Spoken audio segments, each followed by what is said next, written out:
Welcome to the Conquer Your Battlefield podcast, where we come together to discuss some of the more significant struggles and metaphorical battlefields that we've faced along our journeys and share some insight on how we've conquered them.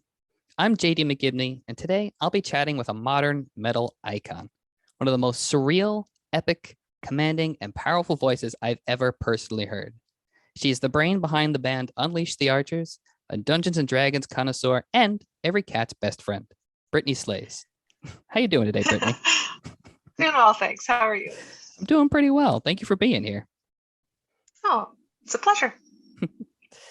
Today, we're going to be talking about overcoming prejudice. Prejudice, to give it an exact definition, is a preconceived opinion that is not based on reason or actual experience. Prejudice can lead to things such as racism, sexism, and even xenophobia. Prejudice has been an ongoing issue for all of humanity throughout recorded history, and oftentimes end up being the root behind a lot of conflicts. In more recent history, prejudice has led to people calling for significant social reform, such as with the American Civil Rights Movement in the 1950s and 60s, and an ongoing call for equality between men and women in the workplace. Having to face prejudice in one's daily life can oftentimes lead to negative mental health side effects, such as stress, anxiety, and depression. In the realm of music, heavy metal specifically, it is heavily male-dominated. The ratio of men to women is significantly slanted to the point where if a woman does make it, she tends to stand out and usually has to face a plethora of stereotypes. Brittney, being a woman in the heavy metal community and basically being a pioneer for a lot of your peers, do you feel that you've come across prejudice in trying to follow your career path in the music industry? And if so, did you ever feel that there were moments that the prejudice was too much for you to handle? Yes, definitely, especially in the early years.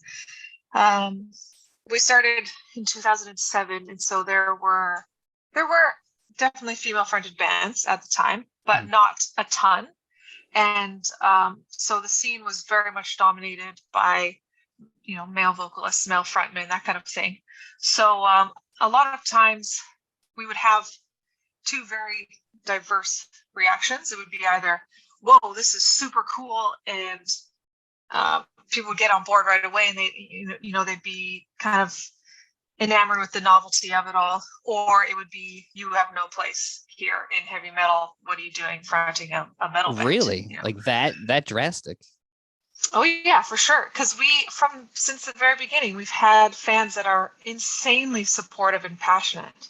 And there are kind of those that have championed the female-fronted cause from the beginning and are just supporters of female-fronted bands in general.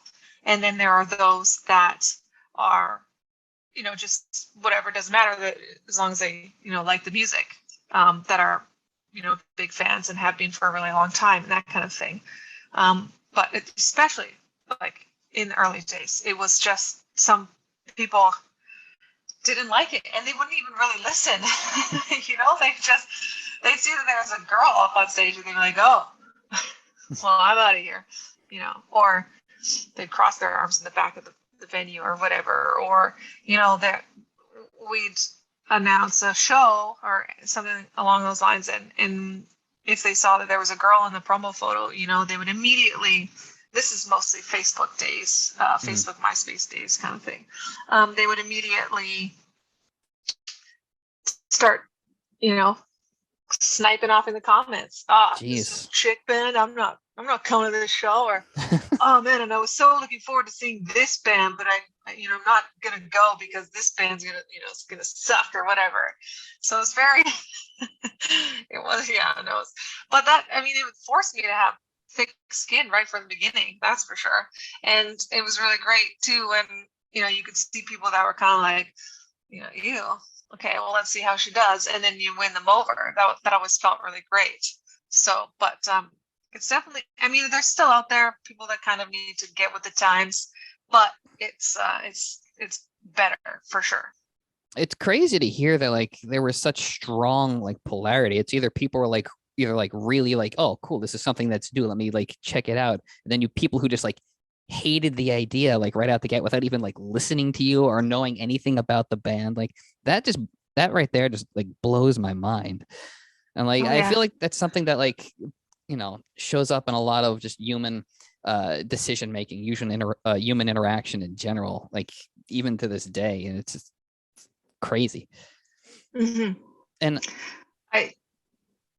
after you. Sorry. Well, I found that a lot of people too would come to the show and be like, "Oh, sweet!" Like back in those days, oh, like female fronted metal, awesome, and they'd expect us to be, like a symphonic band, and they expect me to sing opera, and then I didn't do that, and they were kind of like, "Oh, like." There was like, it's a good thing, like they were there to support and they were super excited, but they were expecting to be this one sort of little box. Yeah, and I think it's something else that should be like pointed out is like at the time that you guys came out, I feel like the idea of like a woman fronting, a rock band or a heavy metal band, people had this idea of like, Delane or Nightwish or even like, Evanescence, where it's more rock or like you said, more symphonic, where like you guys are just straight up power metal, but like heavy. So like you were like, oh, female fronted. Also, we're gonna throw you for a loop, and we're gonna just go like, go balls to the wall, as they say. Yeah, and back then we were even more death metal than we are now. Yeah, like when we first started. So it was very much like this power metal vocalist over top of kind of deathcore, death power. I don't even know what you want to call it. It was a little bit of, a few different genres, and then we had like a full-on death screamer who had just as much vocals in the mix and time on the mic as I did. So it was, we were pretty different back then, and a lot of people were kind of like turned off by that part. So it's just like we just couldn't please anyone. But you guys were like, in my opinion, trendsetters in a lot of different ways, not just for having the courage to like face, all these stereotypes, all this prejudice, and kind of like break the mold by like fronting a metal band. But you guys are like combining different genres that wouldn't typically, be combined. And, heavy metal is a very welcoming environment, but at the same time, if you like mess with the subgenres, people tend to not really take to that right away a lot of the times. People are very passionate about their subgenres in heavy metal. But I think that's changing too. I mean, that's totally changing. You got combinations of all kinds now, and it's kind of like, oh, is this black metal or power metal or death metal or folk metal? Oh, it's all of them. Who cares? It's good. I like it. It's power, progressive, post-hardcore, thrash, industrial metal. Yeah, exactly. Yeah. So as you were, like you said, like right out the gate, you were kind of like faced with, these reactions, whether like they're extremely good or extremely bad. And it caused you to have this thicker skin. At what point do you feel like the weight of it was kind of like getting to be difficult for you to like handle? Was it like early on? Was it like after you guys started getting some like momentum and you guys had like even more, spotlight on you guys?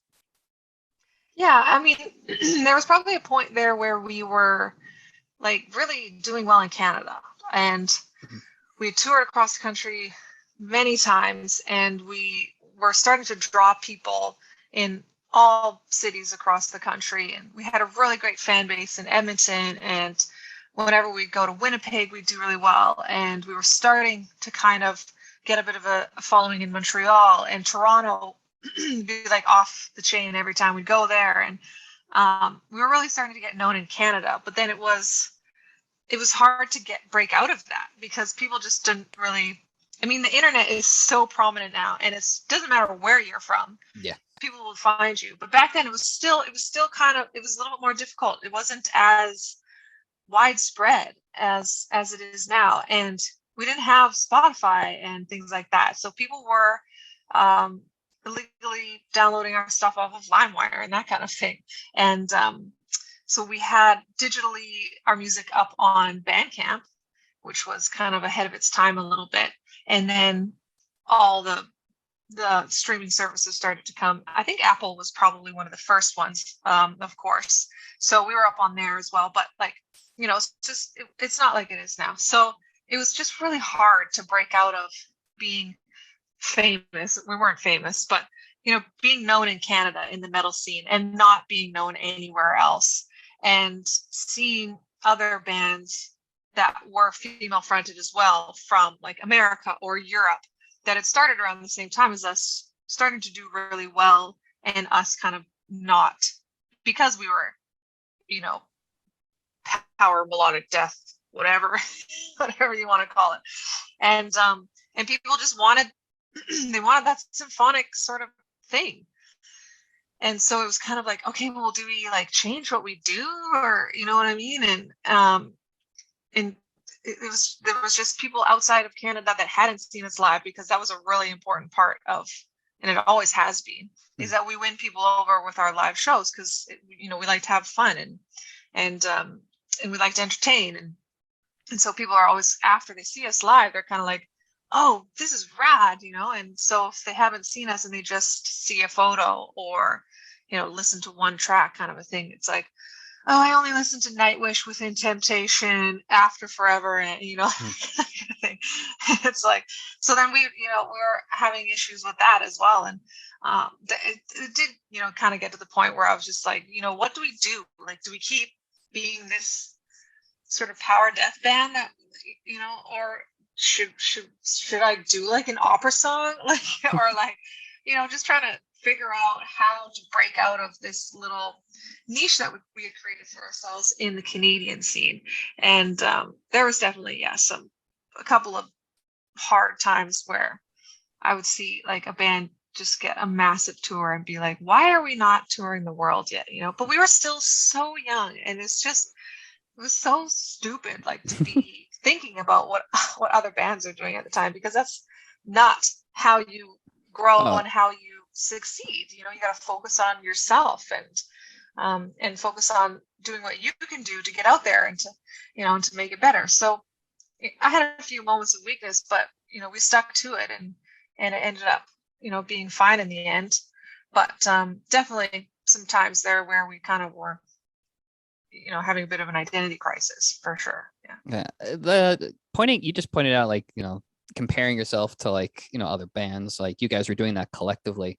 It's I think that's like a very common thing that like humans and like people in general just do, is like, you know, if you have like an idea of what you want to do, you're like trying to, like, you know, follow a career path, you follow a dream, a passion, you know, you have people you look up to, you have icons, and you very easily fall into comparing yourself to those people, and you know, sometimes it can lead down like a dark rabbit hole where you're like, oh, why am I not doing it like them? Why am I not doing it like them? Mm-hmm. But it sounds like you know, you were able to catch on to that, you know, pretty early on, to be like, hey, you know, this is what they're doing, but I have to focus on like what I can do and what I bring to the table, and follow my own path. And it sounds like you and the entire band kind of had that same mentality. Is that correct? Or Yeah, I mean, well, we lost a couple members, right? And so there was a point there where, like, Braden and our bass player, Brad, at the time left, and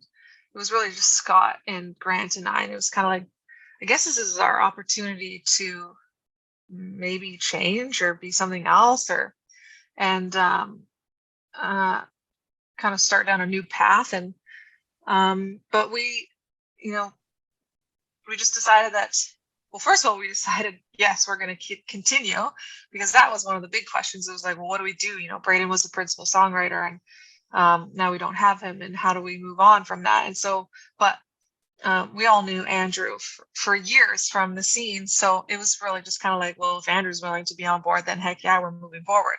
And Andrew in himself changed us a little bit, because where Braden was very death metal influenced, Andy has death metal influences, but he's also hugely power metal influenced.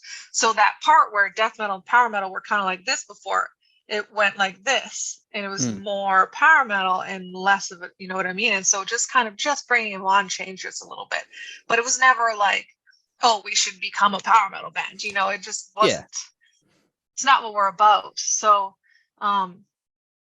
yeah, I think it just kind of happened with the change of band members, but it was never like, okay, we need to flip the switch and become a different band, or we're never going to get anywhere. You know, that was never how we felt. But we all definitely kind of talked about, like, what can we do here, and we decided, we just got to keep touring. That was it. And it was like, we need to tour outside of Canada. So we started really working on getting out and doing the US. And so that we had done our first ever US tour that same year that the boys left. And it was really hard. And I think that was why, that's probably why, because were like starving and had no food and no money by the end of that tour. And then we got to Canada, and it was like, oh, thank God. Because we played all those cities that we played a million times before, and it definitely saved our butts. But it was kind of like, oh God, is this what we have to look forward to? Grinding the way that we did in Canada for the last 5 years, grinding now through the US like that. And the three of us decided, yes, that's what we have to do. And so we did. And we just kind of we were patient is really what it came down to. And we stayed true to ourselves, to the music that we love. So, we were writing music that, that was inspiring us because it was influenced by the music that, that we love to listen to. And it just, I don't know, we just kept at it and kept touring and touring and touring. And that was really kind of where we said, we need to focus on. We were just like, that's where we win all of our fans. That's where we sell the merch, the CDs, all that sort of stuff. Let's just keep doing what we're good at. And eventually it started to pay off. Yeah.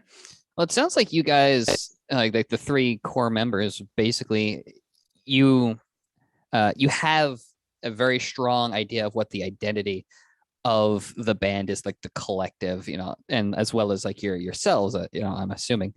And like that, I think is really important, just to point out that, in any band dynamic, any business, any like personal relationships, having a healthy idea of like what the collective is, what everybody's like individual like roles is, that's really good. Because I think a lot of people just have difficulty in being able to identify, who they are as individuals, or like how they how they plug into a collective, or like what the idea of the collective is. That's really commendable, to point out for sure. for you guys. And I think, and well, I was going to say, when Andy came on board, he was totally on board with it too. That's why he fits so well. So yeah. And it sounds like, that's a big part of how he and why he was able to like come in so easily. Just, listening to, the records from like, beginning to like now, like you guys have definitely like grown, and you guys have evolved, but like it still very much sounds like Unleash the Archers. Like no matter what record you put on, it's like, oh, this is this band. Like you guys have a sound, and there's different people are on different records, but like the core of what the band is artistically is very much present. And I think that reflects in the strength of like what you guys have, like personality wise, and the fact that you guys are able to have that identity. And it changes. Like you grow up, the things that you like about life and about music, they change. And so the music evolves, and we've all, decided that we're just going to kind of be open to whatever comes our way. And we just want to make sure that we have fun. And that's always been our first priorities. When we get up on that stage, we want to have fun. We don't want to be playing songs that are super hard, or like, we can't even talk to the crowd because we're all just like trying to figure out how to get this part right. And I can't miss the note. That's just exactly, that's not our priority. Isn't to be the fastest, heaviest, hardest, bestest, whatever. We want to be fun, and we want our fans to have fun with us on stage. And that's what it's been from the beginning. And the more we toured, the more we embraced that, because it's like, oh man, if we're going to be on the road for the next 6 weeks, we better be playing songs that are kick-ass, like that we just enjoy, because it's too hard otherwise. And touring is the best part of what we do. And if you get off stage at the end of the day and are like, thank God that's over, you're doing it wrong. It shouldn't be a job, which it does become eventually. But it shouldn't be, a task or something that you have to get through. That's like why you're out there, and that should be the best part of your day. And Yeah, you shouldn't we've dread always, going to work, basically. yeah, exactly. So that's always been what we strive to do, and that's why the four of us have been together since 2013, because we all agree so firmly in that. And Nick, our new bass player, who we found, a few years back, but he was just doing session or tours really for us for a while. He was right in there with us on that from the get-go as well. So that's why we're kind of like, oh, you know what? We were so like, oh, bass players are so hard to find. And we didn't want to like, stick with one person, because we just weren't sure if we had found that person. But as soon as Nick was like, oh yeah, let's have a good time, that's what it's all about, it was like, okay, I think we found the guy, that one that fits. Yeah, exactly. And Nick always has a smile on his face anyway, so. Right? Yeah. Yeah, no, he's a fun guy. He's so nice, and he works hard, and yeah, and he gets it. He's not the kind, he's not being like, oh, we should make that part harder, or this isn't heavy enough, or it's never like that. It's just, yeah, let's have a good time. So that's what we're all about.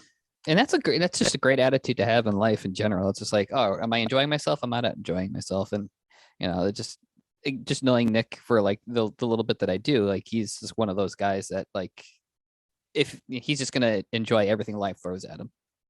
Totally. Yeah, you gotta be that way sometimes, because yeah, shit's hitting the fan pretty hard here these days. So you gotta try and be positive. But and I mean, if you don't make music for yourselves, then you get completely lost, because you get up there and it's, oh, our fans think that we're like the heaviest band in the world. We need to continue to be the heaviest band in the world, and you put that pressure on yourselves, or whatever, whatever it might be.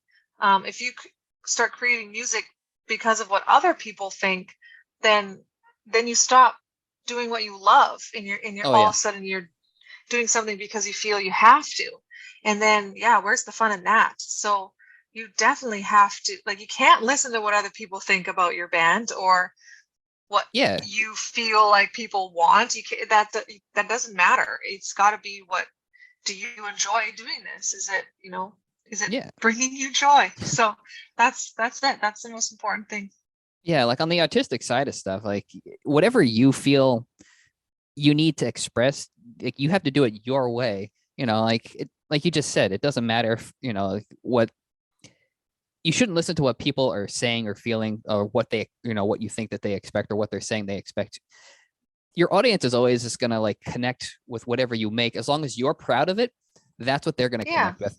They may like it, they may not like it, but the important thing is that they will connect with whatever it is you're making if they see that you genuinely are, creating something that like you're proud of. That being said, do you feel that, you had meant like we had mentioned like the different prejudices that you've had to face at the very beginning to like where you are now. Do you feel that any of that stress and that tension and facing like those stereotypes has ever influenced you in your songwriting? Oh yeah, absolutely. For sure. I mean, the whole Apex and Abyss saga is about being true to yourself and finding the power that you have inside to be whoever you want to be. Because when you walk up on stage and you think that people are just waiting to hate you, and that's a really hard thing to do. And so from like right from the beginning, I just said, you know what? I don't care what people think. I'm going to do what I do, and I'm going to do it to the best of my ability. And if they don't like that, there's nothing I can do to change that.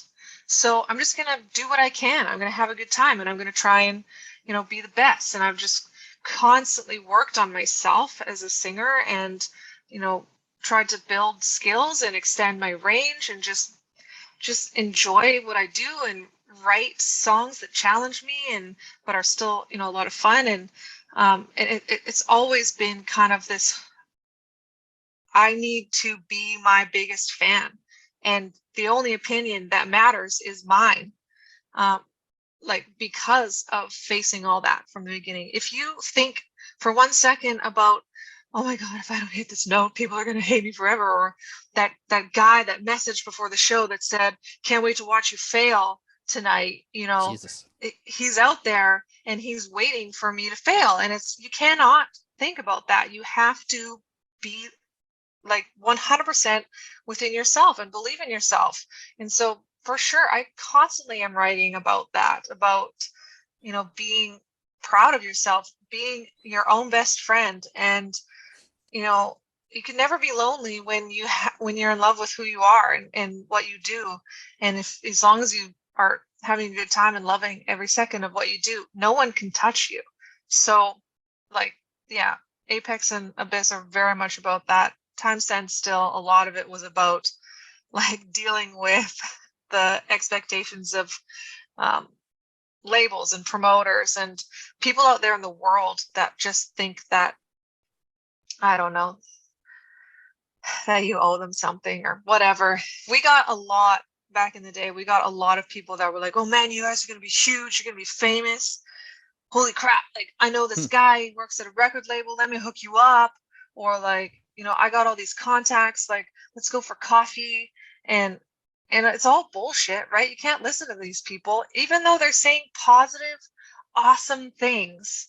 You cannot listen to them. You just say, cool, yeah, thanks. Like, we're going to do our best. And you can't put your hope in other people's words. You have to put it in yourself 100%, because it doesn't matter what those people promise. There's 0% chance that they'll follow through and introduce you to the big guy at the big label, whatever. And that's all of a sudden you're going to be saved. It just doesn't happen that way. So, we learned pretty early on to not invest in the words of others. And that's been a big part of it as well. It's just, you got to work hard for yourself and don't think that someone else is going to hold your hand and carry you through it and introduce you to the one that's going to also all of a sudden make you a bloody millionaire or something. It's just it's not how it works. Yeah, I absolutely love everything you just said. Like, it's spot on. I agree with everything. It's, it takes a lot to just even recognize that, like, as an individual, you have to be responsible for your actions. You can't rely on other people to just, like you said, hand you things. You can't rely on people to like wave a magic wand and like give you success. It's very empowering to hear you like say like all of that. And I think you just in general, I think being in the spotlight for like all of your fans, your entire audience, you're a very great role model for people, and you're also extremely humble too. Just from this conversation, you're very like I'm zen, happy, like you just appreciate life. You love what you do. You seem like you enjoy just people, and like you enjoy being able to connect with people through your music. How do you feel about like kind of like the more modern wave of heavy metal that's seen of female fronted bands who are kind of following a little bit in like your guys' footsteps, where like you have women fronting heavier bands, say bands like Ginger or Butcher Babies or Spirit Box, where it's not just your radio rock Evanescence or like your symphonic Nightwish. People are like really embracing that that gruffness, or even Arch Enemy, or like the Agonist. Yeah, I mean, Arch Enemy was doing it before everybody else, and the Agonist was doing it before everybody else too. So, I mean, I'm like, yeah, absolutely, do whatever genre you want. If that's what you love, and if you're a screamer, not a singer, or if you're both, or if you just want to scream, or what, like, absolutely, like, it doesn't matter. Being female doesn't matter. It's never mattered. Other people think it does, and other people think that it makes us special, but we're not. We just love heavy metal. We just want to play heavy metal. And I had a girl reach out to me on Facebook one time and say, I love black metal, and there's this black metal band in my town, and they're looking for a vocalist, and I really want to try out, but I'm scared that the world isn't ready for a female black metal vocalist. And I was just like, make them ready, go do that, be that. And it doesn't matter what anybody else thinks, as long as you're doing what you love and you're kicking ass at it. Like, that's all that matters. What do you like? Don't worry about what anyone else thinks. And she got into the band. She was singing for fantastic. the band. Yeah, but then she'd come back every once in a while. Every time she'd kind of hit a little bit of a wall, because it's like, oh well, my band thinks that I should do this, and I don't really like. I think it was like about wearing more revealing clothing or something. I can't remember exactly. And I was just like, dude, if you want to use your body to whatever, if you want to show it off, no one can stop you from doing that. Then do that. Let that be your thing. But if you don't want to do that, then don't compromise yourself, because I've always been, very focused on the singing aspect of my career. And I don't think that, like I said, being a woman isn't important. It isn't, why we're special or why the band sounds like it does. It's never been something like that I wanted to focus on. But if you want to do that, then absolutely go for it. Like, women are hot, and there are going to be people out there that are going to only listen because you're hot, but who cares? Because there are people that are going to listen to the music and be like, this is rad. And that's all that's going to matter to them. And those are the fans that will persist and will support you throughout the whole thing. And so you're like, be whatever you want to be, but don't ever be something that you don't for others, including your bandmates. So absolutely be a death metal singer, be a power metal singer, be a symphonic, go do opera over, heavy chords and synths. Like, just because it's been done doesn't mean that you can't do it your way. So, I mean, absolutely. And I think what's fun is that it doesn't matter, women just go do whatever you want. It's not special because a woman is doing it. It's just more great heavy metal out there in the world. Yeah, it's special because it's the individual. Like, that individual is the only person who could do that thing, or that group of individuals are the only group of individuals who can do metal or do music that specific way. Exactly. I think it's really fantastic that, like, that's what you're pointing out, and like that's kind of like your whole take on everything. It kind of seems like it's like been your philosophy from like the get-go, and it's very commendable. And I having to deal with a lot of prejudice in general, like, it takes a lot of courage to just stick to your guns like that. So, like, if you haven't been commended recently on that, I consider this a commendation. Appreciate it. You're very welcome. Is there anything that you would want to share with anyone, like any of your audience that's listening, or specifically to women who might be wanting to follow in your footsteps, that you think would be like good advice? I would say number one is don't listen to trolls. Don't read the comments. I never do. I mean, sometimes we'll put out a new YouTube video or whatever, and you are always going to get those that just want to be negative for the sake of being negative, and you can't put any stock in those words, in what those people say. And especially if you're just starting out, it's hard. Even, for anyone, any vocalist, whatever, going out there, any musician, starting out, first song that they put up on YouTube, first record, first go at the whole thing, you're going to not be 100% great. It's just not something that comes with time and getting better at, knowing how your writing style works, and the studio, and where you need to spend your money, and, that kind of thing. So just, people are going to put you down. There's no way to stop it. But it doesn't matter what those people think. You just got to keep going, and you cannot listen to them or put any stock in their words. And you can't also, it's the opposite as well. People are going to be like, holy crap, you guys have so much potential. You're going to be amazing. Or like, you're going to be famous. You're going to be millionaires. You can't listen to that either, because then one, you don't want to be cocky and overconfident. And because that will come across, people will see that you think that you're the shit, and it'll put people off. And then also you will stop working hard yourself, thinking that all of this is just going to get handed to you.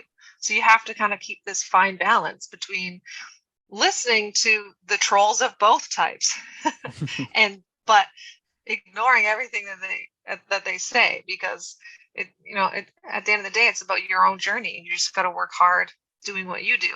And like, seriously, I do not look at YouTube comments. I do not look at anytime anyone comments on things. It's just not, it's not a healthy place. The internet is not a healthy place. I have this this acronym, it's like, make the internet great again. make the internet positive again, I think, MIPA. And oh my God, that's funny. Stop listening to the negative people. Don't give them a voice. Don't reply to them. Don't let them know that you've seen their comment and that it's gotten to you, or that you even care, or that you noticed. Just don't. And sometimes there are people that take the exact opposite, and someone will comment negatively on whatever their Facebook post or whatever, and they'll snap back at them, and you're just giving them exactly what they want, which is attention.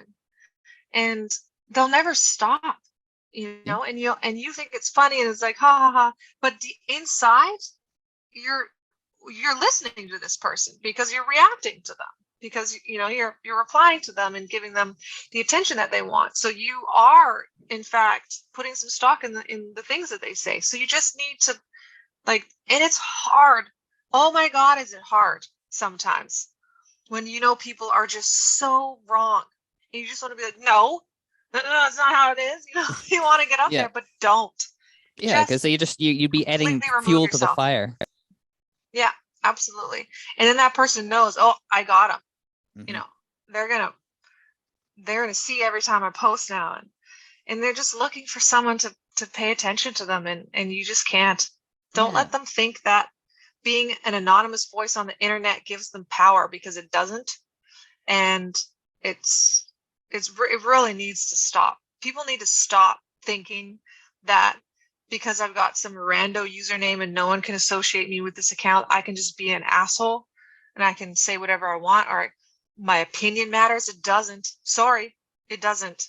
Like, you are not in my life doing what I'm doing, a part of the things that are important to me. So your opinion doesn't matter. And that's the problem, is that everyone thinks that it does just because they have this platform, but it really doesn't. And that's been number one for me, really, to get through everything and to keep working at it. No one's opinion matters except yours. And, even Scott, he'll be like, oh, I don't like that part. I'll be like, okay, yeah. It's going in anyway. At the end of the day, I decide what I'm going to do. So yeah, it's hard though, especially at the beginning, because people are just going to be so hard on you, and you just you can't listen. Yeah. That's the big one, I'd say. Well, that's really, really good advice. It's very sage, very full, very detailed advice. And I'm sure whoever is listening is definitely going to get a lot of value out of that. So thank you for sharing. I hope so. I want to save people from feeling less than because of these horrible people out there. Yeah, everyone has value, and everyone has the right to follow their dreams, follow their passions. And, exactly. It's great. It's just good advice to just, don't be a dick to other people. There should be like one rule in life. Don't be a dick. Try. Yeah. If you don't have anything nice to say it in Yiddish. An anonymous username on the internet, don't say anything at all. Or wait until you have something nice to say. Yeah. So, Brittney, thank you so much for taking the time to chat. And thank you very much for sharing with us what it was like for you to kind of pioneer among the current roster of women in heavy metal and break through some of that prejudice. Well, thank you for having me. I appreciate it. You're welcome. I truly believe that the more that we as a society feel comfortable opening up about our struggles, that the more it will help others to realize that they are not alone. Everyone has the inner strength to face whatever life puts along their path. So thank you again for taking the time to chat, and thank you to everyone that has tuned into this episode. If anyone watching finds that they are struggling with their mental health, please do not be afraid to reach out to your friends, family, or a mental health professional. I'll place a link in the description of this video that will have some information and connections to further resources. And until next time, remember, you have the strength to conquer your battlefield.